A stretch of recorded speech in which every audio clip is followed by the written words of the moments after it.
Alright people, this is Kosaki again. I am coming back to you. I'm coming back to you again with our topics, one of our most important topics. Our topics are basically more about, our services that we actually offer to all our customers. It can be like individual, it can be like a couple, it can be like a business, like an entity and all of that. But today we'll be actually talking about the corporate and executive coaching. We're going to define it, we are going to give you benefits, and we are going to actually give you our approach as Kosaki. These are actually one of our dance these are one of our dance projects as an organization that we actually offer services on, but we're going to be very quick. Our video is not going to be that long. We're going to try not to make it longer than 10 minutes so that we can be able to get the benefit of understanding our services as Kosaki. Myself as Kosaki, I offer those services, and I provide these videos on our channels, like on all our social media, so that you can understand, so that you can see them and actually understand what is it that we do as a business. So today we are actually talking about the benefits of coaching, and we define it, and then after we've given a definition, and then we literally actually give you the insight of our coaching. Our topic actually, which is it's actually basically more on the advertisement or the template or the poster that we've actually loaded. I think it was a month or two ago. Yeah, actually we've advertised. It was supposed to be out already, but it's just that it has been delayed because of some logistics of the organization, which is now we are giving it to you, we are bringing it to you so that you can be able to have the benefit. The title or the topic of the video, it's actually executive coaching.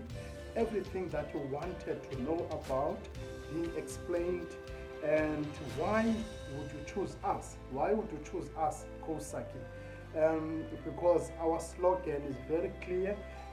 Our slogan leads us in everything that we do, and actually it's very clear. It states, our slogan states clearly that help us to help you. So you help us by means of actually taking part in our exercises that we are actually conducting as a coach, as a coaching company. So let me find a place if you turn on the let me quickly go back, sorry on that one. Let me quickly go back to my template.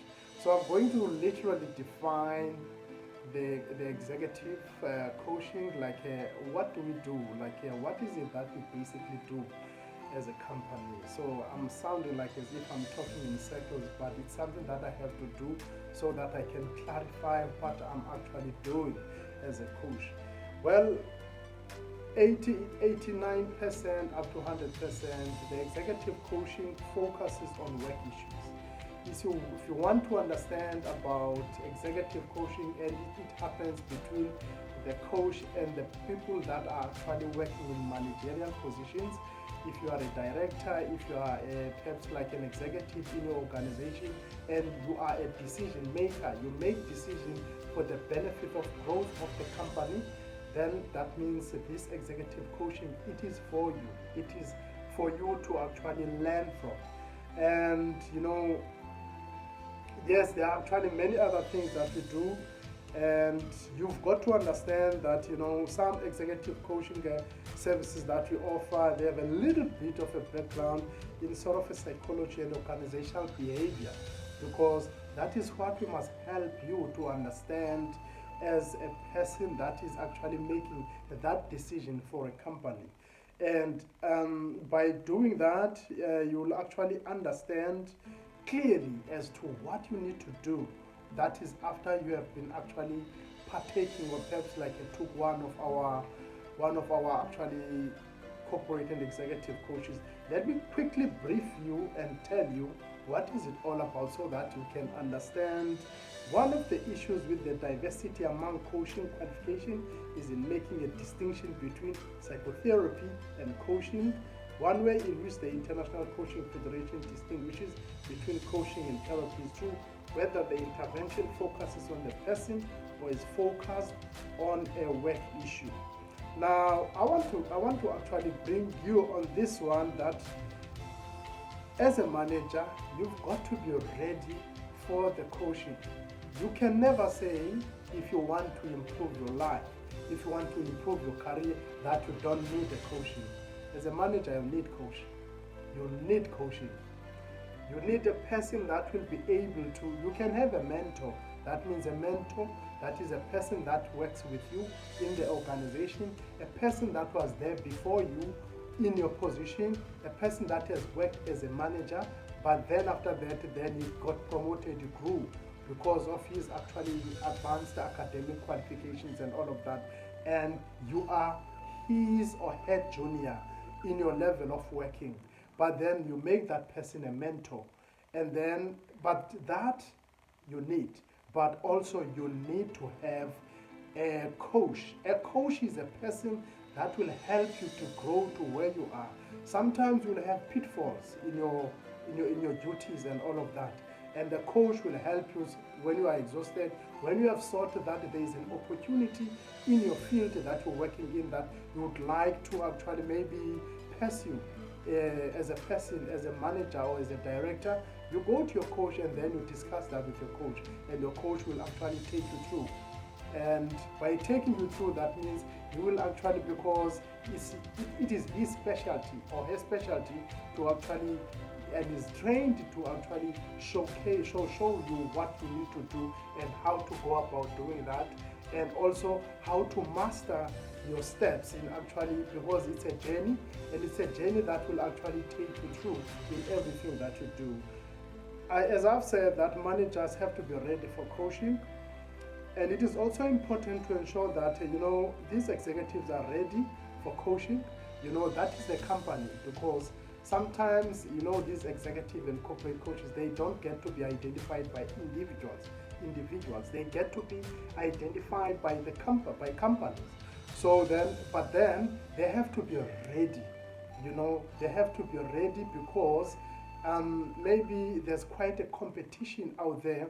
The competition is getting tougher and the economy is getting slower and all of that. Then that means the company will start training its leadership and all of that. So then you will get an opportunity to actually to be advised by the company upfront that, look, this is what the company have decided to do. So you have been earmarked as a person that must actually go to this course, and you will be actually getting an executive coaching, and then executive coaching will take you through in some exercises that will be actually offered depending on the issue, or perhaps or maybe on the point that needs to be clarified, so that there can be some improvement in those managers that are involved in that specific area. Yes, most of the empirical research on coaching shows it to be effective. The studies have been rigorous, with most designs incorporating a control, that is versus group training, the unique effect of executive coaching on job performance and all of that. Now, I'm going to actually tell you, as an organization that is as Coach Saki's organization, as to how can organizations choose a good coach. What is it that you need to understand in order to identify this is actually a good coach? First of all, well, I must tell you, it is important that they must actually determine the needs of the individual of that company, which is, I've already said that, to be coached, that is based on the maybe development, or perhaps a pipeline, which is maybe there's a new product that the company is going to introduce. So managers, they must be always ready to be able to actually venture into that, or perhaps to execute that product and be able to master, and all of that. Many companies, it can be maybe in sales, it can be in service, it can be in many different forms, it can be in marketing and all of that. But those people, those managers, they must be actually ready. There must be a need that has been seen by the organization that we need to actually work on this one with our managers so that they can be ready. Maybe it can be a new product. Maybe it can be a new whatever product that needs to be actually that desires that specialized training to the managers and all of that. And I did mention that based on the development pipeline, which consists of the following. That is 5 stages. That is insight, motivation, capabilities, real world practice, and accountability. The development pipeline assesses whether the executive needs additional insight, motivation or capabilities, or whether needs to be given the opportunity to apply existing skills and all of that. Because once that the company has actually earmarked that, look, they will need to train these people from this, then that means they need to actually understand what type of coaching they have to identify, and it has to fit into that category.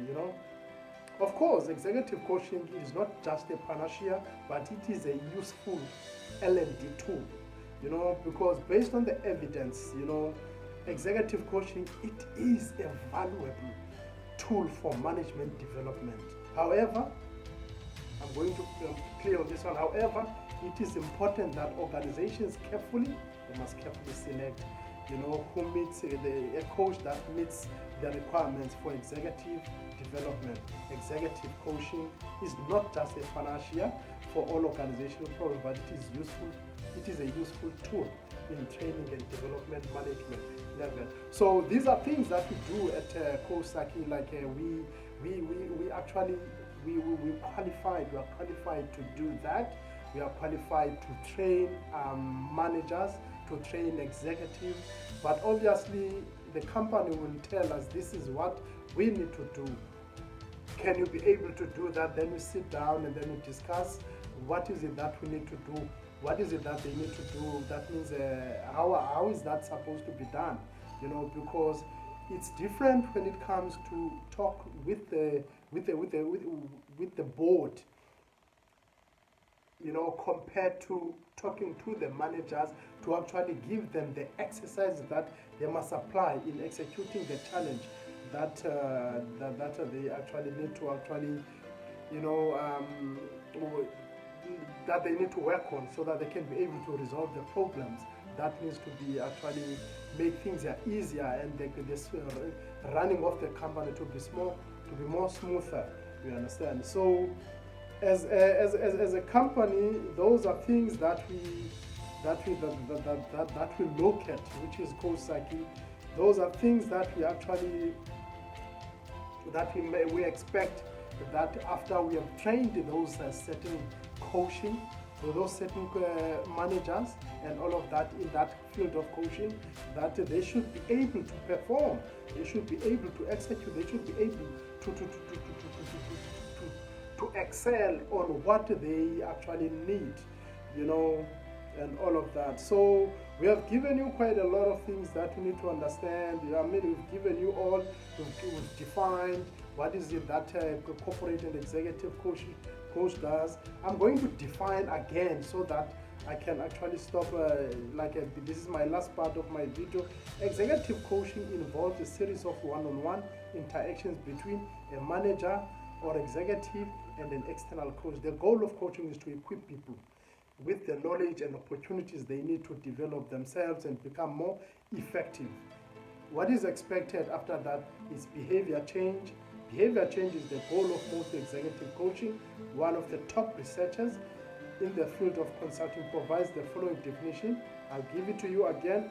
It is defined as a helping relationship formed between a client who has managerial authority and responsibility in an organization and a consultant who uses a wide variety of behavioral techniques and methods to help the client achieve a mutual identified set of goals to improve his or her professional performance and personal satisfaction, and consequently to improve the effectiveness of the client's organization within a formally defined coaching agreement. So we've actually made it clear that it focuses on work issues, and the managers, they have to be ready for coaching. You know, now the question is, does executive coaching work? It does. I mean, I've already defined what happens, and also what are the benefits and all of that, and also, you know, yeah, I've already actually mentioned that. I've also how can organizations choose a good coach? That, you know, that specific coach must have a look on insight, motivation, capabilities, real world practice, and accountability. You know, and all of that. The pipelines, which is the development pipelines, helps to assess coach needs and to structure coaching interventions. That is inside. When I'm talking about inside, I'm referring, does the coachee know and understand where to develop? When it comes to motivation, is the coachee intrinsically motivated to develop? That means, is he looking forward? Does he know what he's actually about to expect? Does he know does he know what is going to actually be what is going to be coached, meaning that understanding the duties of a coach. And when it comes to the capabilities, we are talking about the development pipelines that will help to assess the coaching needs to, and to structure coaching interventions to the coachee. Now, when it comes to the capabilities, does the coachee know where and how to get the required capabilities to reach the development objective? Now, when we look at the real world practice, is there an opportunity for the coachee to apply the learnings in real world settings? When it comes to the last part, which is accountability, we are still on what a coachee should actually expect from a coach, which is the interaction part from the coach side, but expectation from the coachee. And accountability, does the organization make the coachee accountable for transferring the learning back to the job? Which is, you've been to the training, and after you've been to the training, you've understood the company has actually spent all the budget to actually hire an outside coach, and then now you've understood, you've been through all the training. After you've been through all that training, so now you've got to come back to the company and apply what you have been trained for, and also bring more of those skills to the company and all of that. And then I spoke about, but now I just want to tap into some benefits. Coaching is not just beneficial for executive and managers. That you must just keep that one in mind. It is not just executive and manager that can benefit from coaching. And as we are living in the 21st century, knowledge and economic professionals have become the backbone of the organizations. This makes it important to provide coaching intervention to a broader target group, beyond traditional line managers, executives, and all of that. So you've got to understand that when you're going for a coaching and all of that, it's not only for you, you've got to plow back to the company. And once you plow back to the company, then what's going to prove that you really did a good job? It's results. And your results, the results of the company that you've actually have produced as a person that has attended the training from us as Coach Saki, will show up. And you will win more sales, you'll get more clients, and customers will come, and actually, in numbers and all of that. So these are actually the benefits of hiring a coach. And every company needs to actually get its staff to be trained by a coach. Every company needs a coach. Every individual needs a coach. You've got to understand that once you have actually identified a gap, that will require a training, a skills development. That means you will then look for a better coach, and then you look on everything that you've just mentioned, so that you can understand what is it that you should expect. And also, as a manager that is actually trained, you should actually understand what is expected from you by your company and all of that. So this pretty much about executive, corporate and executive coaching from our side as Coach Saki. Thank you people for your time. Thank you for spending time on our videos. Please like and subscribe and give us feedback so that we can understand where to improve. Thank you.